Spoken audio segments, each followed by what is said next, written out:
So Plague Tale Requiem just got released, and so far it has garnered enough praise to solidify its standing amongst the likes of titans like Saints Row, because any game would be a masterpiece compared to the illustrious reboot we have been graced recently. I myself am still playing through the game and will be interested to make a video on it in the future. However, I would like to take this opportunity to say that even with the release of the sequel, I think that the prequel Plague Tale Innocence is still worth experiencing today. Without the existence and success that the prequel was able to achieve, obviously a sequel would not have been possible. In fact, the existence of the prequel itself was such a surprise that no one really expected it to be as good as it is. At least I didn't. The reason for its surprise was because it wasn't really developed by a renowned studio, but rather by a studio whose expertise revolved around developing mostly licensed games for specific consoles only. Innocence was Asobo Studios' first venture into having their own IP ever since they made Fuel, an open-world racing game back in 2009, and the developers wanted to create a narrative-driven tale, so they looked at other games for inspiration to serve as reference points for the concepts of what the game will be.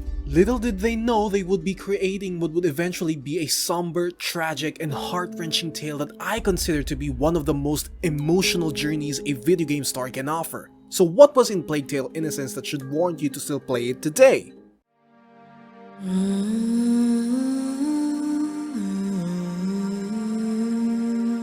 At first glance, you would immediately assume that this is the work of a AAA budgeted studio that didn't cut corners when it came to pulling you into this somewhat celestial nightmare. Because it isn't. This is a AA game. But despite that, the environments just burst with detail, and the designs implemented to the architecture and fashion depicted in this period makes it even more immersive and alluring. Set in the 1300s, France just exudes exceptional visual splendor during the day and in the night. Seeing the different structures and areas as the sun gleams on the putrid and ruined homes of the destitute townsfolk just trying to survive the plague gives so much weight to the places that you go through without them being the focal point in the narrative of the story.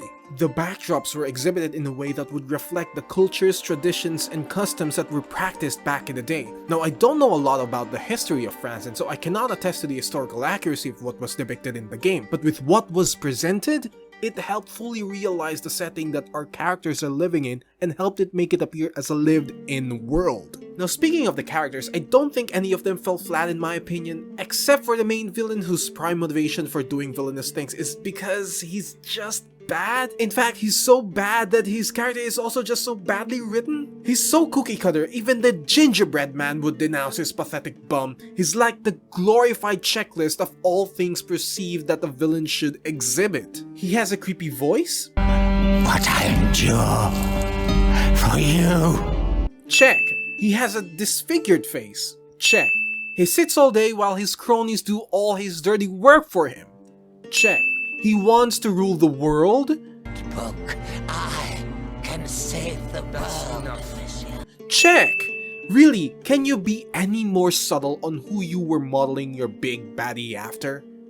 But I digress. Going back, the characters actually showcase a group of distinct personalities, each contributing to the eventual group dynamic that you're going to form. Each of them has a role that only they are able to fulfill, and it helps that such roles are further illustrated through gameplay as you are able to give commands at certain moments to solve a puzzle or getting over a particular obstacle. Also, save for the main villain, these characters are wonderfully written, as the writing lends itself to allow these characters to expand their personalities and in turn emphasize the characterization of the main duo, Amicia and Hugo. The focal point of the main narrative is the relationship between these two siblings. Much like games like The Last of Us and BioShock Infinite, if the relationship of these two characters fail, then the whole game crumbles. The success of the game hinged on the dynamic of these two characters, and they were executed beautifully. The game centers around the siblings who are estranged from each other due to unfortunate circumstances surrounding their family.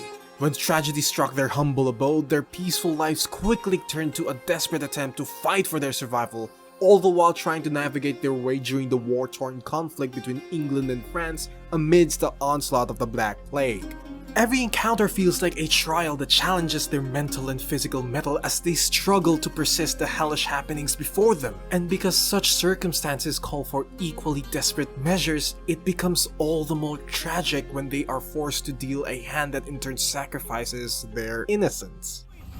Sorry. We have to get out! Amicia! Don't leave me! I'm begging you! No! Hugo, don't look! This way! The main playable character Amicia is not even close to being an adult when she is introduced. However, because of the tragedy that befell her family, she was forced to become and act like one to her much younger brother, Hugo. And it's the interactions between these two characters that is essentially the bread and butter of the entire game. They said they were going to take me away, and I wouldn't see you again. Well, now you know that's not true. I'm here. We're staying together, right? Of course. And we're going to go with Melly. She's here to help us. And you'll grow to like these characters much like how these characters grow to love each other as siblings. Hugo is actually very annoying, but for a 5-year-old, that's to be expected. He acts how a child his age would act, and so does Amicia. She gets pissed at him many times during the early chapters in the game. But you gradually notice the amount of affection that she develops for her brother and how much she is willing to sacrifice herself just to put him out of harm's way. And what better way to show this than through the game's voice acting? What on earth are you doing? Put that mallet down! Are you stupid or what? I am not stupid! Don't shout! Children, that's enough noise. I want to see Mummy! Shut up! You're going to get us killed! Mummy will protect us! You found me! Do you really think this is the time to be playing games? But... Do you want the guards to catch you? Don't do that again! sorry. And it doesn't hurt where she is? No, of course not. Let's all go to bed now, eh? And tomorrow, when you wake up, you'll feel a lot better, you'll see. The performances in the game would initially come across as stilted and awkward, however, as you play through it, you get used to their voices and might find it genuine and authentic. There is just something about these green voice actors, particularly the main duo, that I found to be very endearing when it came to their performances that just translate well to the characters that they are portraying. The overall gameplay, however, isn't really anything distinct from other stealth games like it. The unique thing about this game is the presence of the Black Plague and how the rats manipulate your surroundings, making traversal around the level more difficult. But they can also disintegrate your enemies to just skeletons, so I guess that's a trade-off. But as you progress, while you gain more tools and more options, it does get easier, and it can make some of your actions feel inconsequential. However, it works well enough to make gameplay interesting in some aspects, especially in very intense moments when you have to navigate through the plague while dealing with soldiers in most levels. What the heck? What the heck? God will teach you. In fact, during the early chapters, I thought the gameplay was intense and thrilling due to the fact that you have limited courses of action available because you only have a few tools at your disposal, and the enemies felt like towering monsters throughout that period. There's also a quote-unquote tool near the end of the game that seems to be a bit spoilery, but let me just say that scene was one of the highest points for me in the game. Finally, the soundtrack of the game is just beautiful. It definitely helps set the mood of whatever situation our characters are faced with. I can't think of any moment when I ever noticed the music, primarily because it blended so much with the experience so well that I didn't realize that I was already enjoying it.